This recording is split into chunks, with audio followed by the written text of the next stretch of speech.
Bienvenidos a este análisis a fondo. Hoy nos metemos con 500 años que, bueno, lo cambiaron absolutamente todo.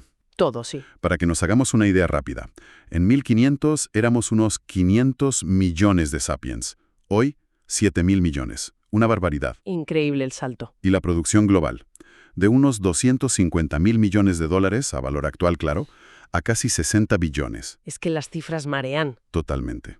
Y el consumo de energía se ha disparado de 13 a 1.500 billones de calorías diarias.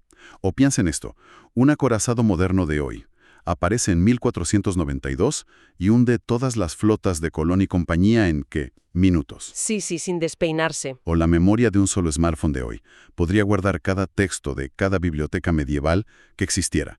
Es otro nivel. Casi otra dimensión. Vale, pues vamos a analizar esto. ¿Cómo llegamos hasta aquí? Porque no es solo historia. Parece casi un cambio de especie, ¿no? Efectivamente. Lo que vamos a intentar desgranar hoy es cómo estos últimos 5 siglos se definen por una revolución, bueno, sin precedentes, que viene impulsada por 3 fuerzas que se han ido alimentando unas a otras constantemente. ¿Y cuáles son esas 3 fuerzas? Pues mira, la ciencia moderna, el capitalismo y el poder imperial.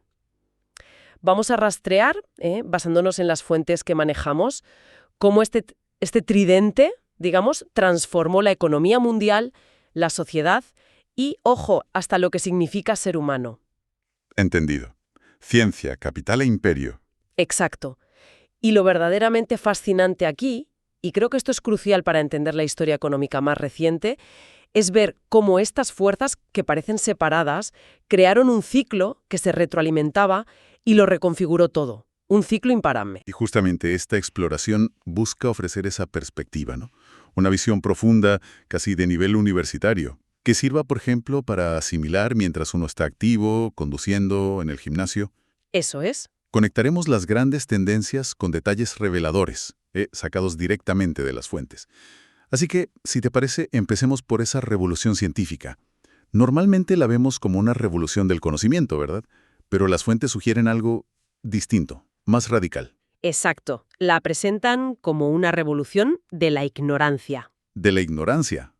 Suena contraintuitivo. Lo es. Pero fíjate, el punto de partida es admitir. Ignoramos. Es decir, no sabemos. Es la admisión colectiva de que no tenemos ni idea sobre las preguntas más importantes. Y esto es un giro de 180 grados respecto a tradiciones anteriores que básicamente creían tener ya todas las respuestas fundamentales, ¿sabes? Ya. O sea, no tormo es saber, sino admitir que no sabes. Justo. Y esta nueva forma de pensar, esta nueva mentalidad, se basa como en 3 pilares. Primero, admitir la ignorancia. Segundo, poner en el centro la observación empírica y las matemáticas. Y tercero, y esto es crucial, usar ese conocimiento para adquirir nuevos poderes, nuevas tecnologías. Parece mentira, que admitir no saber fuera tan revolucionario. Y supongo que ese enfoque en adquirir nuevos poderes es la clave de todo lo que vino después. Fundamental. Porque claro, la ciencia necesita recursos, necesita financiación. Y aquí es donde empieza ese ciclo de retroalimentación que decíamos antes con la política y la economía. Claro, el dinero va donde se espera un retorno. Exacto. El dinero fluye hacia la investigación que promete resultados tangibles. Poder militar, beneficios económicos, control político. El conocimiento empieza a medirse más por su utilidad, Francis Bacon lo dijo muy claro, conocimiento es poder, que por su verdad abstracta, digamos. Las teorías se convierten en herramientas. Entiendo. ¿Y las matemáticas? Mencionabas que también son clave. Piensa, por ejemplo, en el caso que citan las fuentes de los clérigos escoceses Webster y Wallace en el siglo XVIII. Crearon un fondo de pensiones para viudas y huérfanos, y funcionó. ¿Cómo? Usando tablas de mortalidad y cálculo de probabilidades, algo totalmente novedoso. Vaya, aplicado a algo tan social. Claro. Y si conectamos esto con el panorama general, vemos cómo la cuantificación, el medirlo todo, se volvió esencial para predecir y gestionar el mundo. Desde la mortalidad hasta la economía, la política, todo empezó a pasar por el filtro de los números. Vale, entendido lo de la ignorancia como motor y la utilidad como medida. Y esta ciencia, decías, no surgió en una torre de marfil, ¿no? Las fuentes insisten mucho en su conexión con el imperialismo. Es que es una conexión intrínseca, indisoluble. Ciencia, imperio y capital formaron, como dicen las fuentes, un matrimonio de conveniencia, pero muy sólido. ¿Y cómo funcionaba esa conexión? Pues mira, el científico y el conquistador compartían una mentalidad muy parecida. Ambos admitían no saber qué había ahí fuera, en el mundo desconocido. Ambos sentían el impulso de ir a descubrirlo. Y ambos esperaban que ese nuevo conocimiento les diera el dominio, el poder. ¿Algún ejemplo claro? Pues el de James Cook es paradigmático. Oficialmente, su gran viaje era para observar el tránsito de Venus desde Tahití, algo muy científico, pero acabó cartografiando medio Pacífico, buscando la cura del escorbuto, que también era ciencia útil, y reclamando Australia para Gran Bretaña. Con consecuencias terribles para los aborígenes, por cierto. Devastadoras, sí. O piensa en el viaje del Beagle, con Darwin a bordo. ¿Quién lo financiaba? La Marina Real Británica. ¿Con qué objetivo principal? Cartografía militar y estratégica. La ciencia y el imperio iban de la mano. Esos mapas con espacios en blanco que mencionan las fuentes tienen mucha fuerza simbólica. No eran solo geográficos, ¿verdad? Eran como psicológicos. Totalmente. Eran un símbolo gráfico de esa admisión de ignorancia, aquí no sabemos qué hay, y a la vez una invitación clarísima a la conquista, a llenar esos vacíos. Y aquí llegamos a una pregunta central en historia económica, ¿no? ¿Por qué Europa? Porque un continente que en 1500 no era, ni de lejos, la potencia dominante frente a los grandes imperios asiáticos, acabó conquistando el mundo. Exacto. Y las fuentes argumentan que la clave no fue, al menos inicialmente, una superioridad tecnológica aplastante. Esa ventaja tecnológica clara no llegó hasta, digamos, mediados del siglo XIX, más o menos, 1850. Entonces, si no era la tecnología, al principio, ¿cuál fue la ventaja decisiva de Europa? Fue precisamente la combinación de esa mentalidad científica de la que hablábamos con el dinamismo de un nuevo sistema económico, el capitalismo. La mentalidad científico-capitalista precedió a la gran brecha tecnológica. O sea, la forma de pensar y de organizar la economía fue antes que los grandes inventos. Eso es. Y el imperialismo europeo fue único en un aspecto clave. Buscaba activamente conocimiento junto con territorios. Los imperios anteriores, como el romano, el chino, incluso el otomano, en general asumían que ya entendían el mundo. Los europeos salieron a explorar admitiendo que no lo conocían y que querían conocerlo para dominarlo. Y para financiar todo eso, esas expediciones enormes, esas conquistas, allí entra el tercer elemento, el capital. Colón buscando inversores es como el pistoletazo de salida, pero luego el sistema se sofisticó muchísimo, ¿no? Muchísima. La gran innovación financiera fueron las sociedades anónimas de responsabilidad limitada. Piensa en la Compañía Neerlandesa de las Indias Orientales, la famosa BOC, o su hermana para América, la WIC. ¿Qué tenían de especial? Poder medieval. Fue un cambio de paradigma total. Y eso explica, en parte al menos, por qué países relativamente pequeños como Holanda pudieron competir e incluso superar a gigantes como España, ¿no? En gran medida sí. El ascenso espectacular de Holanda en el siglo XVII se basó muchísimo en la confianza financiera. Tenían un sistema legal que protegía la propiedad privada de forma bastante sólida para la época y un gobierno que en general pagaba sus deudas. El capital fluía hacia Ámsterdam porque se sentía seguro. ¿Y España? ¿Con toda la plata de América? Pues España, a pasar de la plata, generaba mucha desconfianza entre los inversores. El rey declaraba bancarrota cada 2 por 3, confiscaba bienes, había mucha inseguridad jurídica y eso ahuyentaba el capital a largo plazo. Más tarde, en el siglo XVIII, veremos algo parecido. La mala gestión financiera en Francia con la burbuja del Mississippi frente al ascenso británico que se apoyó mucho en la Compañía Británica de las Indias Orientales y en la confianza que generaba la City de Londres. Es interesante esto. Plantea una cuestión importante, ¿no? ¿Hasta qué punto la estructura financiera, la confianza que inspira un sistema, puede determinar el destino de los imperios, incluso más que el poder militar directo en algunos casos? Es una pregunta clave en historia económica. Parece que la confianza era una mercancía tan valiosa o más que las especias o el oro. Y junto a este sistema financiero, claro, se desarrolló toda una nueva ideología, una nueva doctrina económica y casi moral, el capitalismo. Eso es. Con Adam Smith y su libro La riqueza de las naciones, en 1776, como, digamos, el texto fundacional, aunque las ideas ya circulaban, la idea radical que puso sobre la mesa fue que la búsqueda del beneficio privado individual, lo que tradicionalmente se veía como avaricia, un vicio, Sí. acaba beneficiando a toda la sociedad. ¿Por qué? Porque el empresario exitoso no acumula el dinero sin más, sino que lo reinvierte para producir más, para contratar más gente, para innovar. Y así, el pastel económico total no es fijo, como se pensaba antes, sino que puede crecer indefinidamente. El famoso pastel creciente. Exacto, y ese es el credo fundamental del capitalismo. Reinvertir los beneficios para aumentar la producción.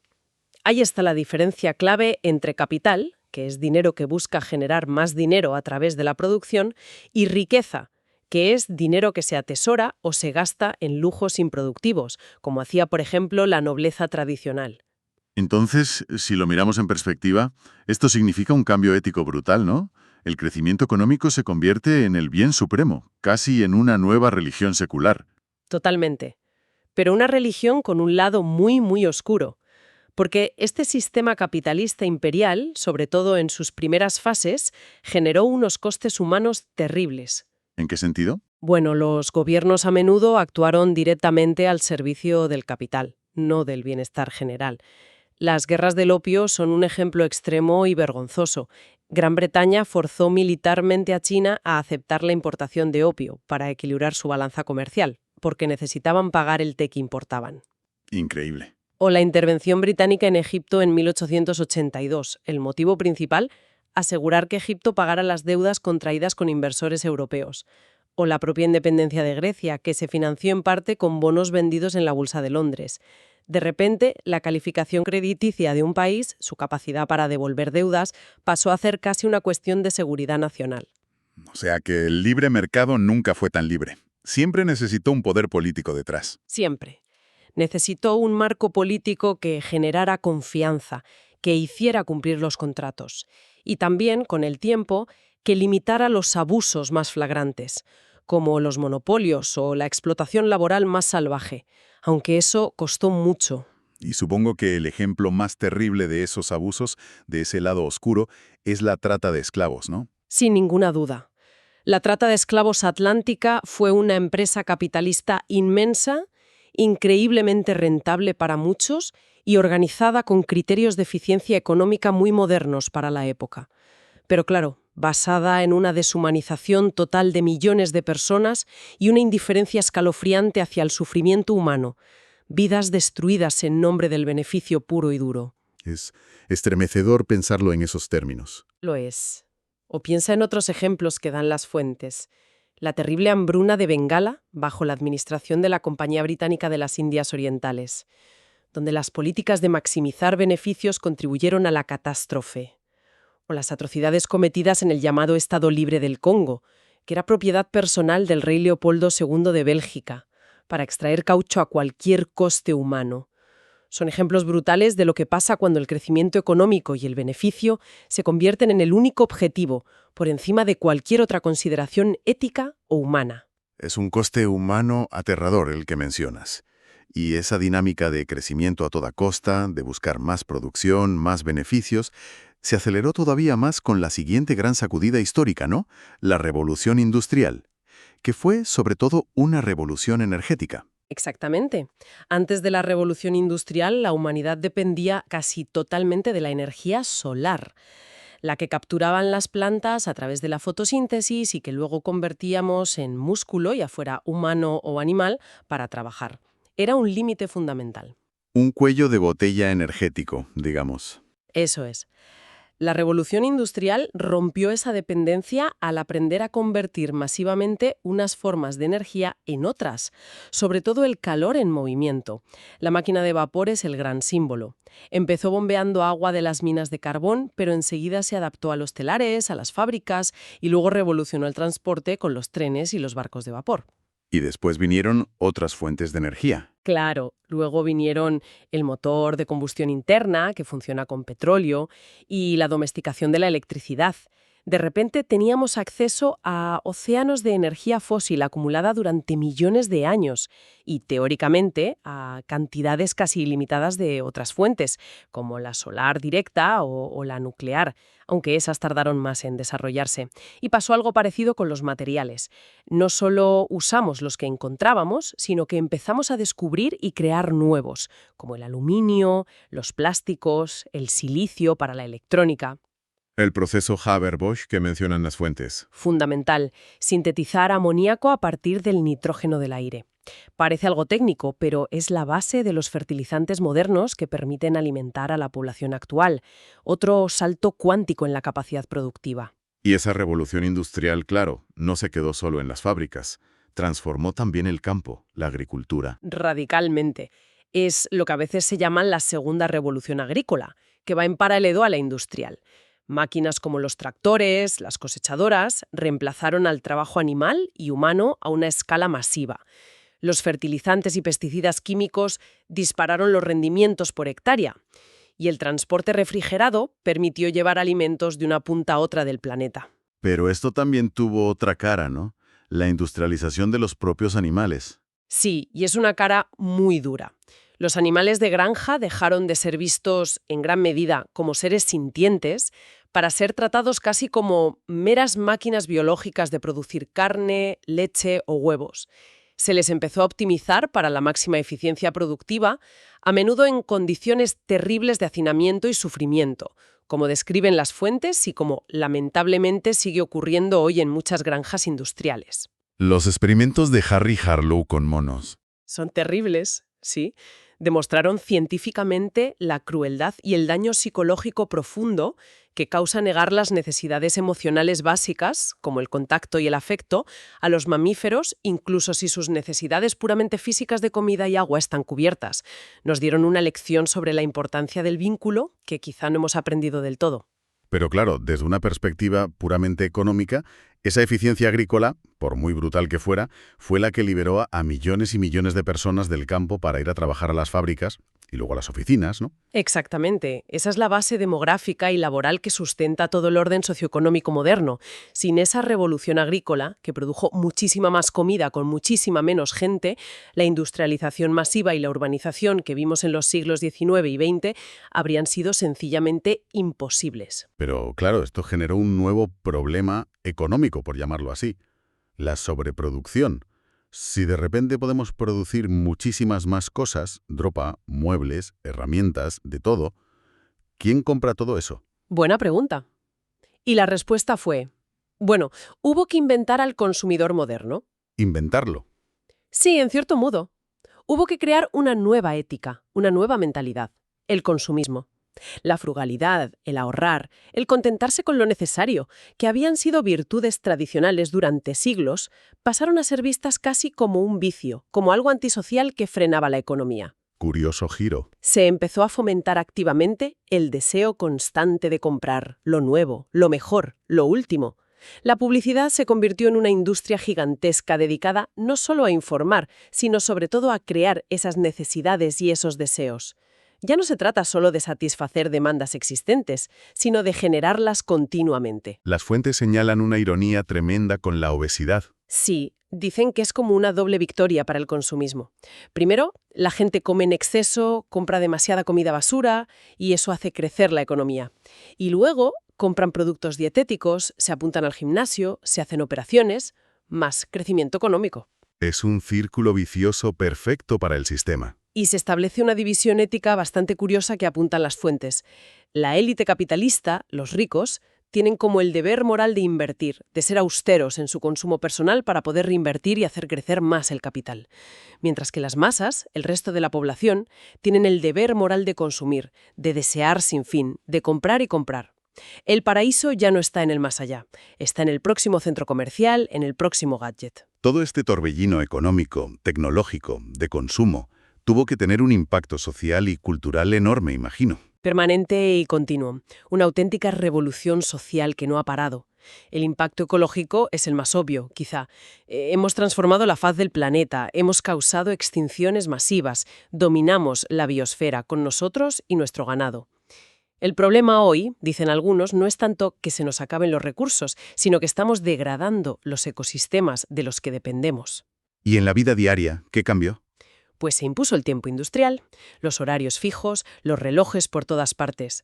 Rompimos con los ritmos naturales del sol, las estaciones, el propio cuerpo. ¿Y a un nivel más profundo, más estructural?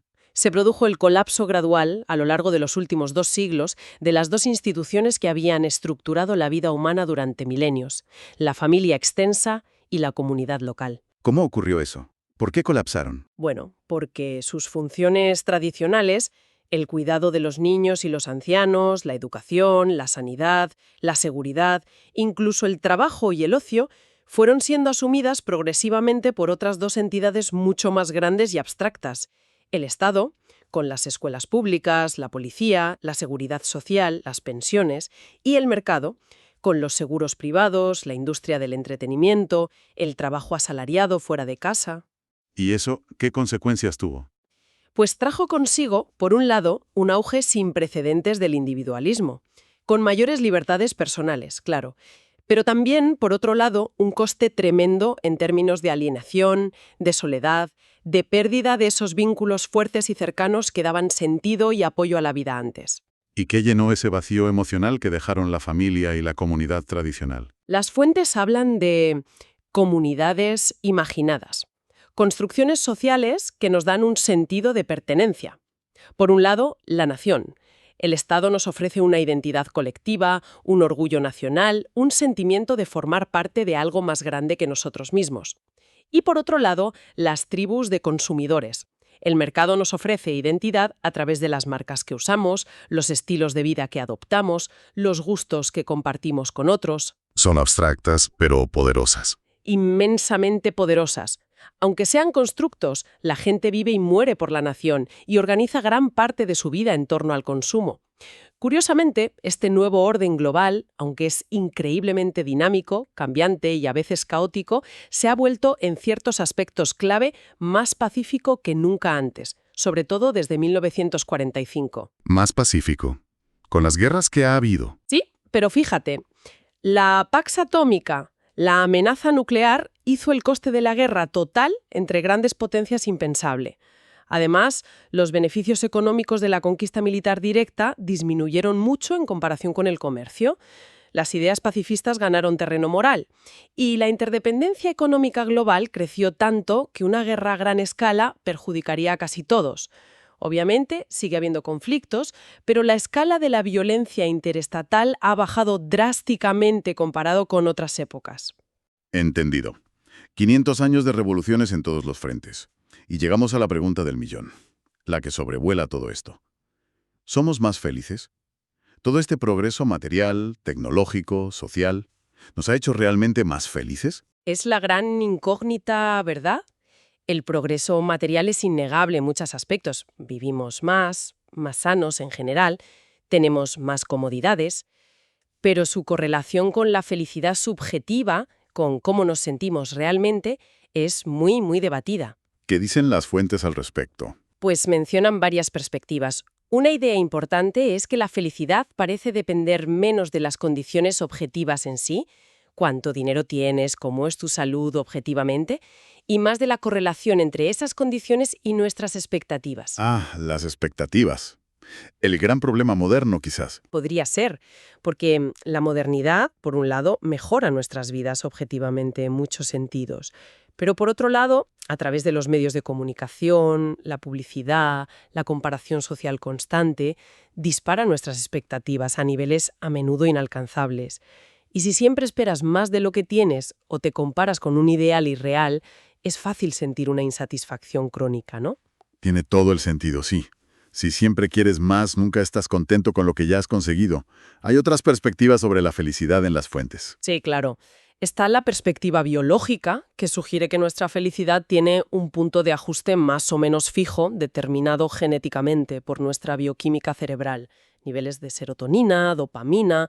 Los grandes eventos, buenos o malos, nos afectan temporalmente, pero tendemos a volver a nuestro nivel base de felicidad o infelicidad.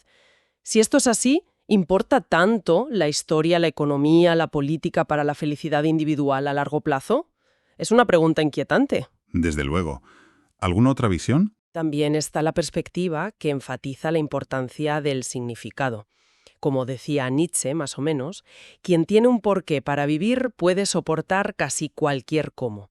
Desde este punto de vista, la felicidad no dependería tanto del placer o las condiciones objetivas, sino de sentir que nuestra vida tiene un propósito, un sentido. Y aquí la pregunta es, ¿ofrece la modernidad secular, con el declive de las religiones tradicionales, menos fuentes de sentido colectivo? ¿O quizás más individuales? Es un debate abierto. Ya. Y luego mencionan la perspectiva budista. Sí, que es diferente. El budismo diría que la felicidad no está en perseguir constantemente sensaciones placenteras, que son efímeras por naturaleza, ni en cumplir expectativas externas, sino en comprender la verdadera naturaleza de nuestra mente, en observar nuestros deseos y aversiones sin identificarnos con ellos y en liberarnos del apego a esas sensaciones y expectativas. Es una vía más introspectiva. Interesante. Pero mientras debatimos si somos o no más felices con lo que tenemos y somos ahora, parece que nos acercamos a un futuro donde la pregunta misma podría cambiar radicalmente.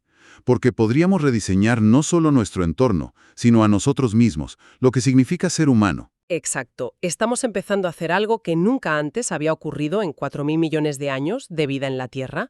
Estamos empezando a romper las reglas de la selección natural para reemplazarlas, poco a poco, por las reglas del diseño inteligente. Pero nuestro propio diseño inteligente. Suena muy potente. ¿En qué se concreta eso? Las fuentes hablan de 3 grandes frentes que ya están en marcha. Primero, la ingeniería biológica. Ya no es solo cruzar razas de perros o de trigo, hablamos de ingeniería genética directa, de modificar el ADN.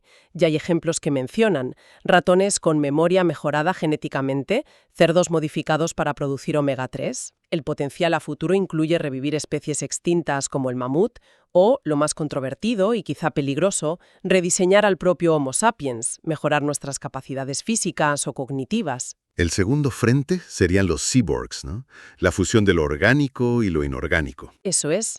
Ya no es ciencia ficción del todo. Tenemos implantes cocleares que devuelven el oído, retinas artificiales en desarrollo, prótesis de brazos o piernas cada vez más sofisticadas, algunas controladas directamente por el pensamiento. El siguiente paso lógico son las interfaces cerebro-ordenador directas, que permitan conectar nuestra mente a máquinas o incluso a otras mentes. ¿Qué le ocurriría a nuestra noción de individualidad, de conciencia, si pudiéramos compartir pensamientos o recuerdos directamente? Da vértigo pensarlo. Desde luego.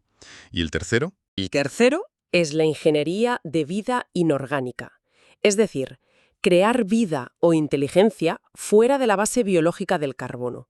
Aquí entran los programas informáticos que evolucionan por sí mismos, la inteligencia artificial avanzada, la posibilidad teórica de simular un cerebro humano completo en un ordenador, como intenta el Human Brain Project en Europa.